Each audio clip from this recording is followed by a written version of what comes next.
पत्नी ने ना जाने क्या किया था कि पति ने उसे एक के बाद एक कई थप्पड़ जड़ दिए।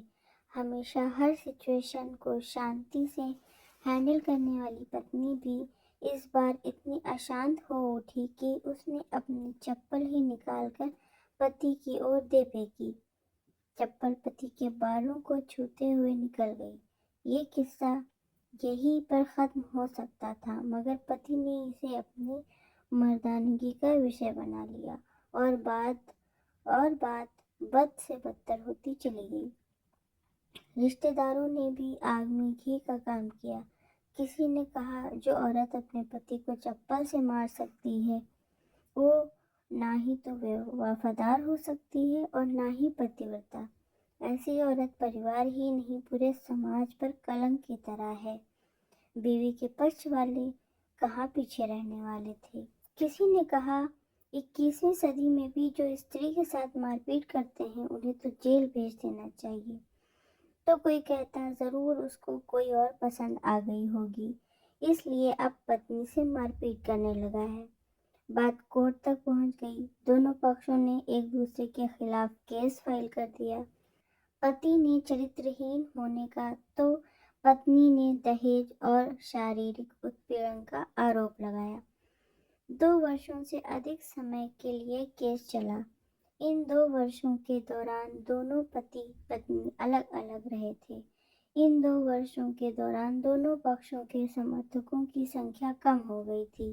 पहले जहां दोनों पक्षों में समर्थकों का समूह होता था, अब गिने चुने लोग रह गए थे। पति और पत्नी दोनों की आर्थिक स्थिति भी इस समय के दौरान नीचे गिर चुकी थी, जिन्हें वो अपना शुभचिंतक समझ रहे थे। पैसों की बात आते ही उन्होंने भी अपना पलड़ा झाड़ लिया। अगर कोई देने को राजी भी हुआ तो मोटे ब्याज की शर्त पर। आखिरकार वही हुआ जो सब चाहते थे, डाइवोर्स। हर कोई खुश था, दोनों पक्षों के रिश्तेदार, उनके माता पिता और दोनों के वकील। लेकिन 5 साल की सुखद शादी और एक सुंदर बेटी होने के बाद मिले इस डाइवोर्स से पत्नी मुक्त थी और पति शांत। शायद ये एक इत्तेफाक ही था कि इस खुशी को मनाने के लिए दोनों पक्ष के लोग एक ही चाय की टपरी पर बैठे आमने सामने। इत्तेफाक इसलिए क्योंकि ज्यादातर लोग जो एक दूसरे के विरोध पक्ष को सपोर्ट कर रहे थे वे एक दूसरे को अच्छे से जानते भी नहीं थे। पति पत्नी भी इन सभी से दूर एक दूसरे के सामने मेज पर बैठे। पत्नी ने पति से कहा, अब तो तुम खुश हो गए ना, तुम्हारे मन की जो बात हुई है, मुबारक हो, तुम भी तो आज जीत गई हो, मुझसे तलाक तो तुम्हें भी मिल गया, कंग्रेचुलेशन टू यू टू। पति ने कहा, तलाक को तुम जीत का प्रतीक समझते हो?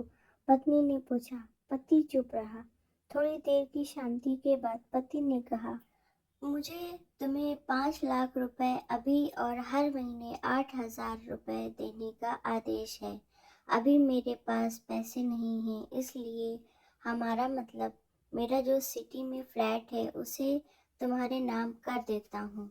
पत्नी बोली, लेकिन उस फ्लैट की कीमत तो 18 लाख की है। हाँ, लेकिन हमारी बेटी तुम्हारे साथ है और आगे जाके उसके खर्चे भी बढ़ेंगे, तुम्हें थोड़ी आसानी होगी। पति ने कहा, नहीं नहीं, मुझे सिर्फ 5 लाख ही देना है और तुम हर महीने 8,000 तो देने ही वाले हो, मैं मैनेज कर लूँगी। अगर 5 लाख नहीं है तब भी कोई बात नहीं। दोनों फिर से शांत हो गए। पति सोचने लगा, कितनी भोली और समझदार है ये औरत, जो कुछ समय पहले तक मेरी पत्नी थी और अब अनजान। ये वही है जो कम से कम खर्चे में घर चलाती और पैसे बचाकर मेरे जन्मदिन और बर्थडे पर हमेशा मेरे लिए नए कपड़े खरीद लाती। कभी बीमार भी हो जाती तो पैसे बचाने के लिए मुझे मालूम ना होने देती और घरेलू नुस्खों से अपना इलाज कर लेती। मगर घर में कोई और बीमार हो जाता तो तुरंत डॉक्टर के पास ले जाती। मेरी ही मति मारी गई थी कि मैं ही अपनी झूठी मर्दानगी के चक्कर में इतनी बड़ी गलती कर बैठा।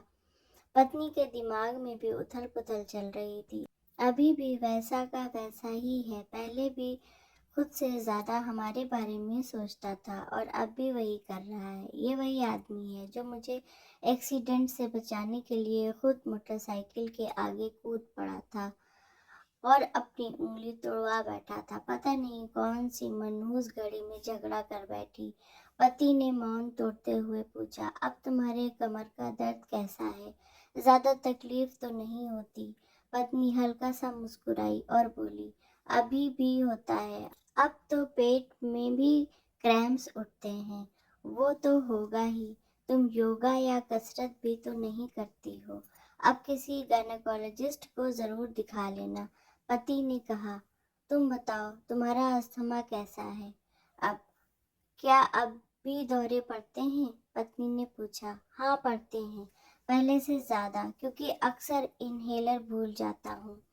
याद दिलाने के लिए तुम जो नहीं हो अब, पति बोला। पत्नी की आंखों में आंसू आ गए।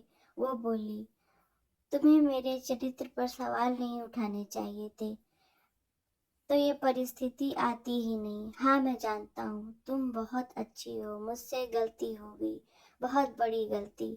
मैं लोगों के बहकावे में आ गया था। पति बोला, तुमने भी तो मुझ पर दहेज का इल्जाम लगाया था। वो बोला, गलत था और इस बात का मुझे भी पछतावा हुआ। पत्नी ने कहा।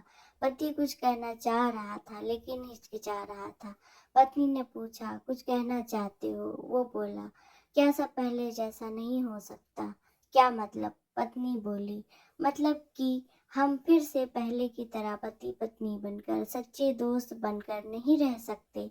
पति बोला, पर ये डाइवोर्स के पेपर दिखाते हुए पत्नी ने कहा, फाड़ देते हैं। पति ने अपने पास रखे डाइवोर्स के पेपर फाड़ते हुए कहा।